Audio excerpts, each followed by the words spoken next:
This story is titled, My Family Bullied Me for Being the Ugly Sibling, but now I'm wealthy. They want me back into the family so I could help them financially. Hey everyone! Before we jump into today's video, I need your help. We've noticed the channel is losing some traction, and subscribing is one of the best ways you can support us. It's quick, free, and it helps us keep bringing you awesome content. Your support means the world. Let's keep this channel growing together. Thanks so much. Now let's start the video. Okay, Reddit, buckle up because this is going to be a long one. This isn't some fake creative writing exercise. This is my actual life. And I, 27 female, am still processing all of. I grew up in one of those cookie-cutter suburbs in Ohio, where everyone's got a perfectly manicured lawn and there's a Target exactly 7 minutes away. You know the type, where the most exciting thing that happens is when someone paints their front door a controversial color. My dad's an insurance agent. Think khakis and dad jokes, but make it mean.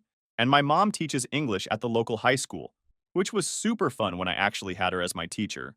But we'll get to that horror show later. Then there's my sister Katie, 29 female, who might as well have been copy-pasted from a fricking Pantene commercial. I'm talking naturally blonde hair that actually does that bouncy thing. Green eyes, perfect ski slope nose, the whole package. Meanwhile, I got, well, everything else. Let me paint you a picture of little me. Frizzy brown hair that looked like I stuck my finger in an electrical socket. Thanks, Ohio humidity. Dad's heavy eyebrows, plural but really trying to be singular. Mom's round face, but make it rounder. And the kind of body type that had my pediatrician checking the husky box on my school forms. Yes, that was actually a thing in the early 2000s. Imagine being 8 and finding out your body type is husky. The jokes started early. Like, early. My first clear memory of realizing I was the ugly one was at Katie's 7th birthday party, making me 5. Mom had dressed us in matching outfits, her first mistake, and while taking pictures, she kept trying to fix me. Honey, suck in your cheeks a little. No, that's worse. Maybe just stand behind your sister? That became her go-to solution for every family photo for the next 20 years. Just hide the ugly kid. Dad was a different kind of cruel. He thought he was hilarious with his constant jokes. His favorite was introducing us to his work friends as my daughter Katie and my linebacker. He'd literally pause for laughs. And people did laugh because what else do you do when someone's making fun of their own kid? I can still hear him saying, "At least we know she'll save us money on prom dresses." Joke's on you, Dad. I still went to prom, alone, in a dress from Walmart. But I went. Mom's brand of bullying was more helpful. She started me on diets when I was 9. Not like, hey, maybe eat more vegetables diets, but full-on Weight Watchers meetings where I was literally the only kid. She'd pack Katie's lunch with normal kid stuff. Sandwiches, chips, those weird hostess cakes everyone traded for. Mine? Celery sticks and low-fat cheese. Because apparently childhood obesity was a bigger concern than IDK, giving your kid an eating disorder? But the worst part wasn't even the direct stuff. It was the constant comparison to Katie. Everything was a competition that I was somehow losing before it even started. Katie would come home with a B+ and get praised for trying her best during cheer season. I'd get an A- and hear, well, if you weren't always in your room on that computer, maybe it could have been an A. Like? Make it make sense? Family gatherings were their own special kind of hell. Our extended family picked up on the dynamic real quick, probably because my parents made it so obvious. Aunt Linda, Mom's sister, once tried to compliment my art skills at Thanksgiving when I was 12. Before I could even say thanks, Mom jumped in with, yes, she's creative. Katie, tell everyone about your solo in the winter concert. The message was clear. My achievements weren't just lesser, they weren't even worth discussing. The computer thing became my escape. Started spending more and more time learning to code, because at least computers don't care what you look like. They either work or they don't. No one tells a piece of code it should try contouring to make its interface look thinner. By middle school, I had my routine down. Wake up early to avoid breakfast comments. Spend lunch in the computer lab, working on projects. Really just avoiding the cafeteria drama. Then hide in my room until dinner. Katie would burst in sometimes. Usually when she needed help with her math homework or wanted to practice her cheer routines. Those were actually our best moments. When our parents weren't around, she was almost nice to me. Almost. The real kicker? I wasn't even that weird looking. Looking back at old photos, the ones where you can actually see me and I'm not artfully hidden behind a plant, I was just average. A little chubby, sure, but nothing that justified the level of critique I got. But when you grow up hearing you're ugly every single day, From the people who are supposed to love you unconditionally? That shit sticks with you. I remember this one time in 8th grade, I got invited to a classmate's birthday party, one of those makeover parties that were super popular in the early 2000s. Mom was so excited. Like, finally, someone was going to fix me. She even bought me new clothes for it. Then at the party, the mom doing the makeovers looks at me and goes, "Oh, honey, you have such pretty eyes. Why do you always hide behind those bangs?" And I just broke down crying. Because in 13 years, none of my own family had ever found anything pretty about me. That's what people don't get about this kind of family dynamic. It's not just about being the ugly sibling, it's about being treated like you're worth less because of it. Like you need to make up for the crime of not being conventionally attractive by being smarter, or nicer, or more successful. And even then, it's never enough. Okay, picking up where we left off, high school. Fair warning, this is where stuff gets really messed up. Like, if you thought middle school was bad, buckle up, Buttercup. As I mentioned, my mom is an English teacher, and guess who got her for junior year English? This girl. And let me tell you, having your mom as your teacher when she's already disappointed in your existence is a special kind of torture. She'd do this thing where she'd use me as an example in class, but not in a good way. Like, now, if you structure your essay like my name, you'll never get into a good college. Thanks, Mom. Real professional. But the worst part about having her as a teacher wasn't even the classroom stuff. It was how she'd combine school criticism with her usual appearance-based comments at home. Honey, maybe if you spent less time slouching in the back row trying to hide, you'd participate more in class discussions. Or my personal favorite, the other teachers mentioned you're always wearing that same oversized hoodie. No wonder Jason didn't ask you to homecoming. Side note, Jason was Katie's friend's brother, who Mom was convinced would be my only shot at dating. Spoiler alert, he took Katie's friend to homecoming instead. Katie was a senior when I was a sophomore, which meant I got to watch her live out every teen movie cliche in real time. Homecoming queen? Check. Dating the quarterback, Steve, who later becomes relevant to this story in the most karma-filled way? Check.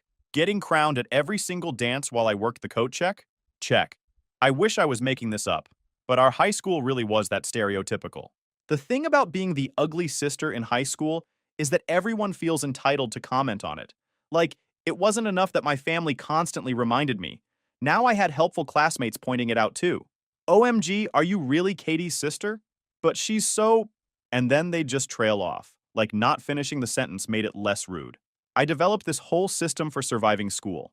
Always got to class early to get a seat in the back corner. Harder for people to stare at you. Ate lunch in the computer lab. Telling teachers I was working on extra credit projects. Really just playing around with HTML and CSS, but they didn't need to know that. Started wearing these massive noise-canceling headphones everywhere, the kind that screamed, "Don't talk to me," and spent every free period in the library. The computer lab became my safe haven. Mr. Rodriguez, shout out to the real MVP, was the tech teacher who actually saw something in me beyond being Katie's weird sister. He's the one who first showed me how to really code, not just mess around with basic HTML. Started teaching me JavaScript after school, saying I had a natural logic to my thinking. First time anyone had ever praised my brain instead of criticizing my body. But of course, my parents managed to ruin that too. Parent-teacher night rolls around, and Mr. Rodriguez tries telling them about my coding projects and how I might have a future in tech. Mom's response: "Oh, that's nice. But shouldn't she focus more on subjects that might help her find a husband?" Katie met Steve in AP biology, you know. The absolute peak of high school hell was Katie's graduation. Picture this. I'm sitting in the bleachers with my parents, watching Katie give her valedictorian speech. Because of course she was valedictorian. She's up there talking about embracing what makes you unique and loving yourself. The same girl who once told me I should consider wearing a paper bag over my head for her sweet 16 photos because I was ruining the aesthetic. After the ceremony, during the family photos, where I was as usual strategically placed in the back, I overheard Mom talking to her friends. She was going on about how proud she was of Katie, then someone asked about me.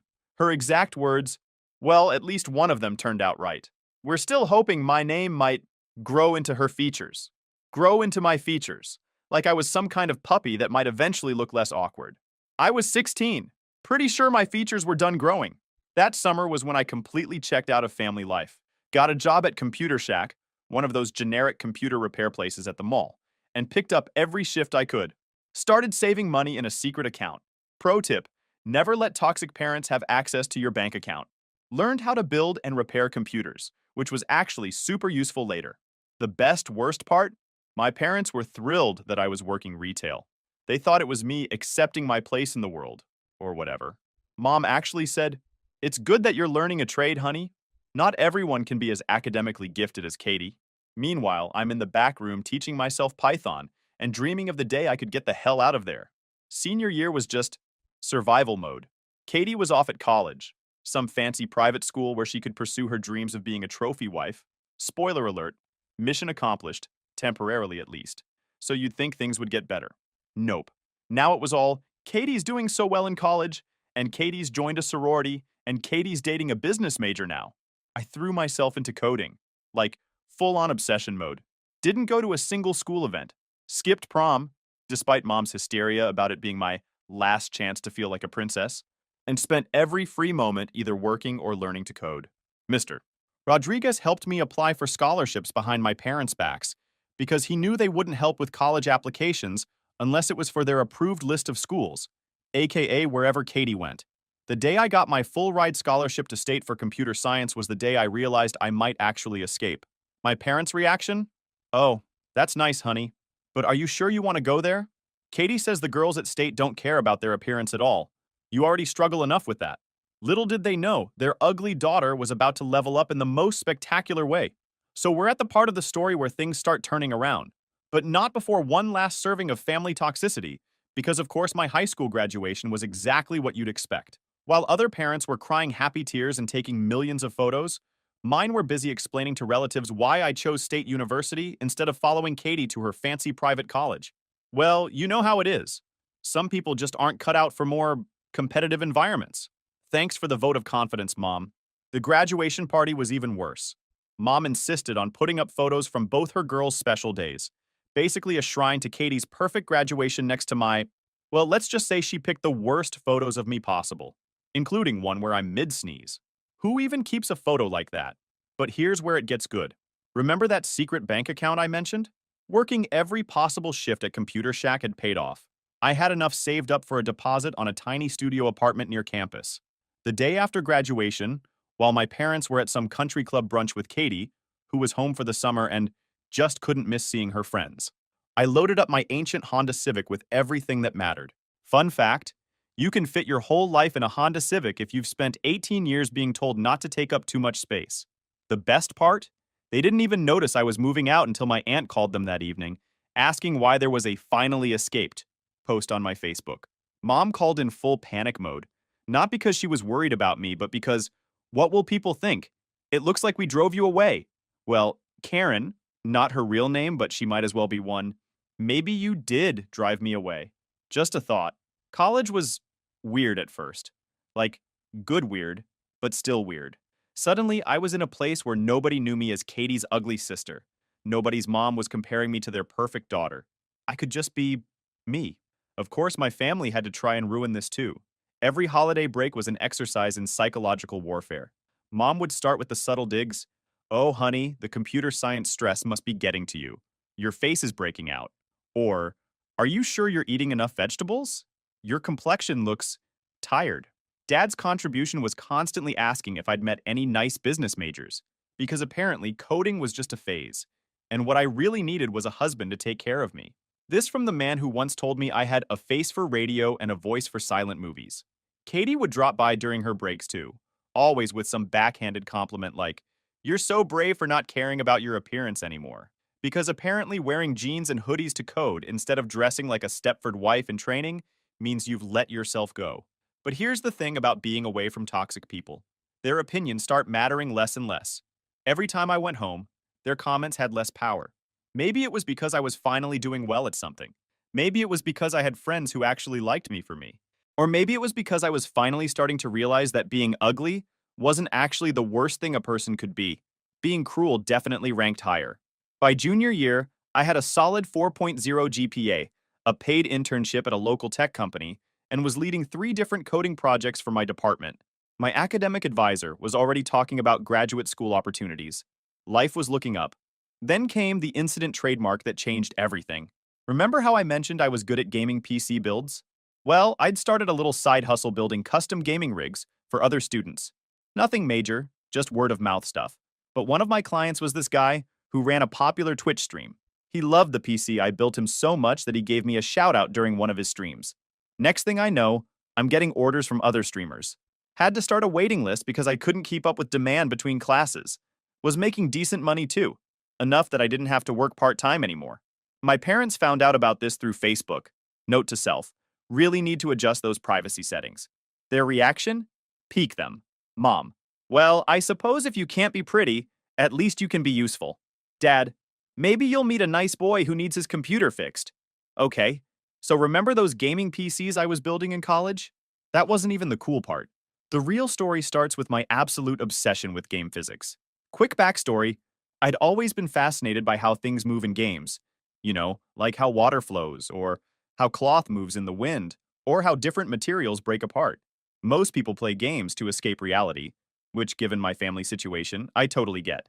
But I was that weird kid pausing games to study how the physics engine handled different interactions. After graduation, I landed this entry-level job at a medium-sized software company. Nothing fancy, just basic back-end development stuff. The kind of job my parents called my little computer hobby whenever relatives asked what I was doing with my life. Meanwhile, Katie was living her best trophy wife life with Steve in their McMansion, so clearly she was the successful one. But here's where it gets interesting. During my off hours, I started working on this personal project. See, mobile games had this huge problem with their physics engines. They were either super resource heavy and killed your battery, or they looked fake as hell. I thought I could find a middle ground. The first 6 months were rough, like living off ramen and energy drinks while coding until 3 a.m. rough. My tiny apartment looked like a scene from A Beautiful Mind. Whiteboards everywhere covered in physics equations and programming notes. I had this old iPad taped to my wall that just ran physics simulations 24/7. My neighbors probably thought I was losing it. Then came the breakthrough. I figured out this way to optimize physics calculations for mobile processors that nobody had tried before. Instead of doing full physics simulations, my engine could predict the most likely outcomes and only calculate those paths. It was like, instead of calculating every possible way a ball could bounce, it figured out the most probable paths and focused on those. The best part? My engine used like 60% less processing power than the industry standard. Games could have console-quality physics without murdering your phone battery. I posted a demo video on Twitter, just for fun. You know those tweets that blow up while you're sleeping? Yeah, that happened. Woke up to my phone having a literal meltdown from notifications. The demo had gone viral in the game dev community. My DMs were flooded with developers wanting to test it. Even got some emails from major gaming companies, which I initially thought were spam because, like, why would they contact ME? But they were legit. Suddenly, I'm having Zoom calls with actual gaming industry people. They're throwing around terms like revolutionary approach and paradigm shift. Meanwhile, I'm sitting there in my ratty MIT hoodie, the only piece of college merch I owned because it was on sale, trying to look professional while my cat's attacking my headphone cables. One company in particular, let's call them Game Corp, not their real name ABVs, was super interested. They flew me out to their headquarters for a meeting, first time flying business class, and I spent the whole flight panicking about whether I was sitting in my seat correctly. Peak imposter syndrome moment. The meeting was surreal. Picture this. I'm in this fancy conference room, explaining my engine to a bunch of senior developers, and they're all taking notes? Like, these industry veterans with 20 plus years experience were writing down what I was saying.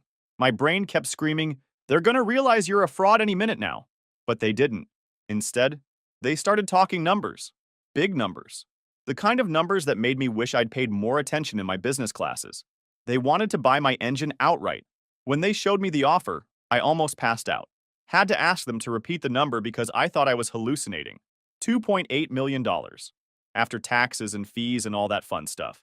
I'd like to say I played it cool, but I definitely cried. Right there in the conference room. Thankfully, they were super nice about it. One of the VPs even told me she cried when she got her first big break too. The negotiations took about 3 months. Had to get a lawyer and everything. Shout out to Maria, who explained contracts to me like I was 5 and prevented me from getting screwed over. Finally signed the papers on a rainy Tuesday morning in my lawyer's office. You know that moment in movies where someone checks their bank account and has to sit down? That's a real thing. I literally had to sit on the floor of my apartment when I saw all those zeros in my account. My cat looked at me like I was having a stroke.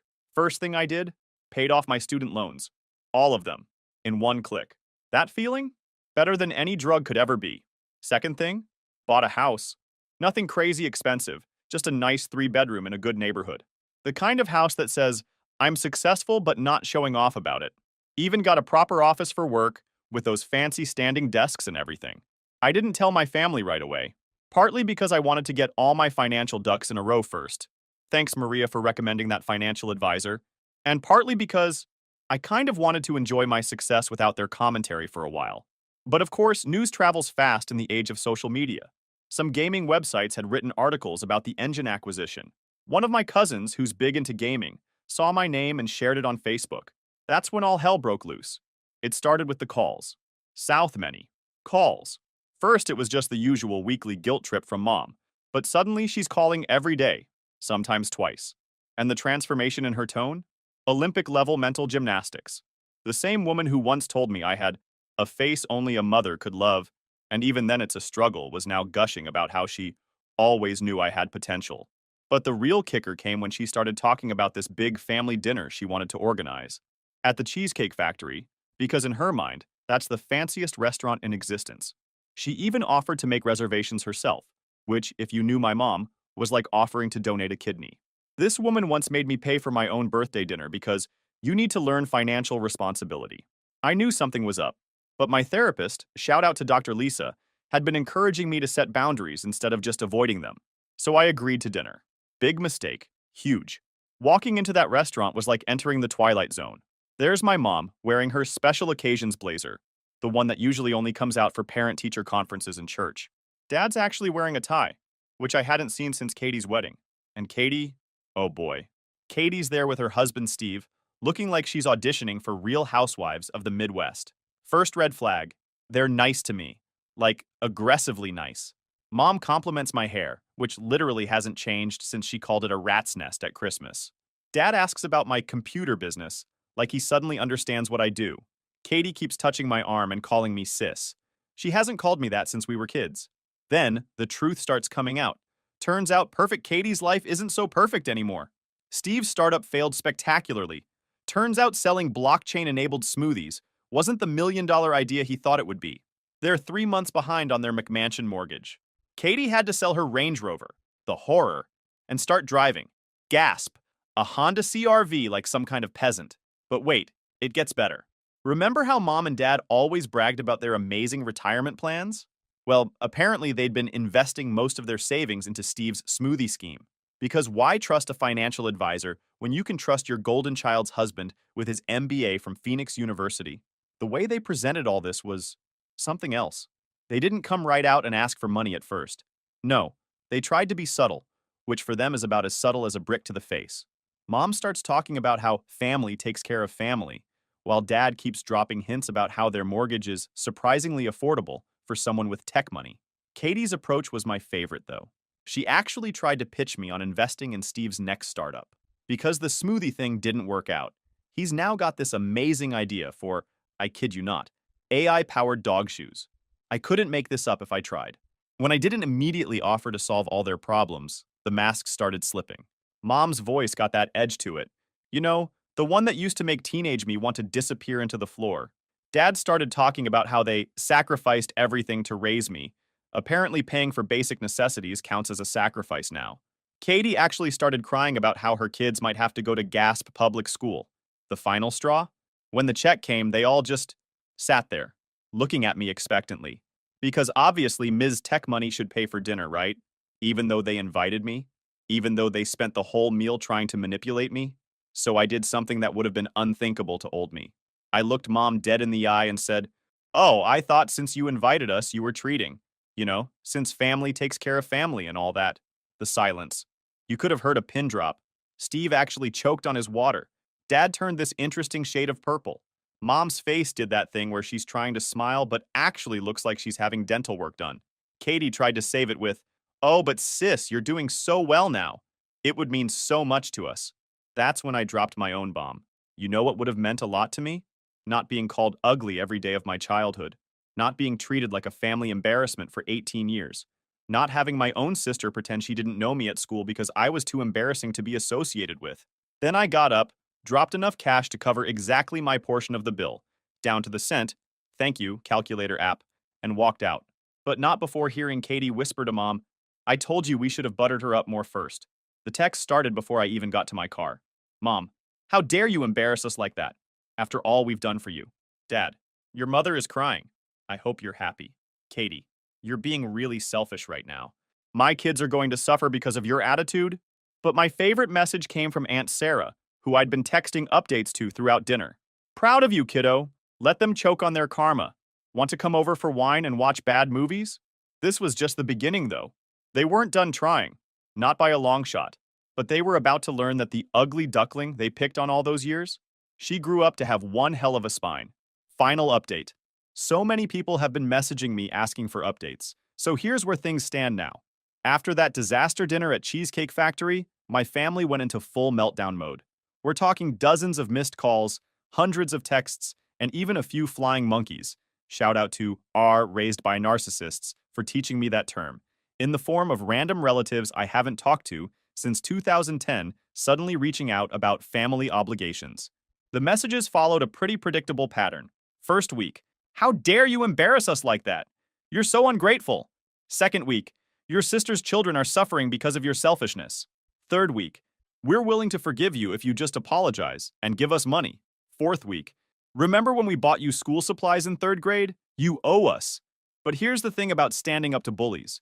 Once you do it once, it gets easier every time after that. Each guilt-tripping message had less power than the last. It was like watching their control over me dissolve in real time. The final straw came when my mom and Katie showed up at my house unannounced. Thank God for security cameras. They were standing on my porch, crying about how they'd always loved me and just wanted to help me make better financial decisions with my money. You know, the money I made while they were calling me a failure? I didn't even open the door. Just texted them. The only decision I'm making with my money is keeping it away from people who treated me like garbage for 27 years. Have a nice life. Then I blocked them. On everything. Phone, email, social media, even LinkedIn. Yes, they tried connecting with me there too. So where are we now? Katie and Steve had to sell their McMansion and move to a gasp-normal suburban house. Last I heard through the grapevine, Steve's trying to launch something called Web3 baby food, because apparently regular baby food isn't good enough anymore. Katie had to get a real job for the first time in her life. She's selling essential oils on Facebook now. Living the dream.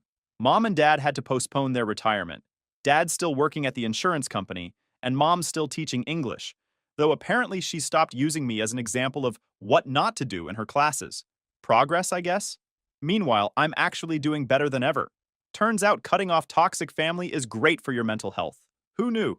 I've lost some weight because I'm not stress eating anymore. My skin cleared up. Again, stress. And I actually like what I see in the mirror now. Funny how that works when you're not being told you're ugly every day. I've started my own tech consulting firm, specializing in game development for indie studios. Still doing well financially, but now I'm helping other developers achieve their dreams too. And yes, I made sure my business accounts are completely separate from my personal money and unreachable by certain family members. My lawyer made sure of that. The best part? I met someone. His name's Alex, not his real name, and he's a game developer I met at a conference. He thinks I'm beautiful. Not beautiful for a tech person, or beautiful if you squint, but just beautiful. And the crazy thing is, I'm starting to believe him. Aunt Sarah's still my hero. She's the only family member who has my new address, and she comes over for wine and bad movie nights regularly. She's proof that family isn't about blood. It's about who actually cares about you. As for those recordings of my family's greatest hits of insults that I mentioned collecting over the years, I keep them in a secure cloud folder. Not because I plan to use them, but as a reminder of how far I've come. Sometimes when imposter syndrome hits, because let's be real, it still does, I listen to them and think, look what you achieved despite all of this. To everyone who's been following this saga, thank you for the support. And to anyone else out there dealing with toxic family, you're not obligated to set yourself on fire to keep them warm. Sometimes the ugly duckling doesn't just become a swan. She becomes a successful swan who doesn't need validation from ducks who treated her like crap. Edit. OMG, this really is the final update, I swear.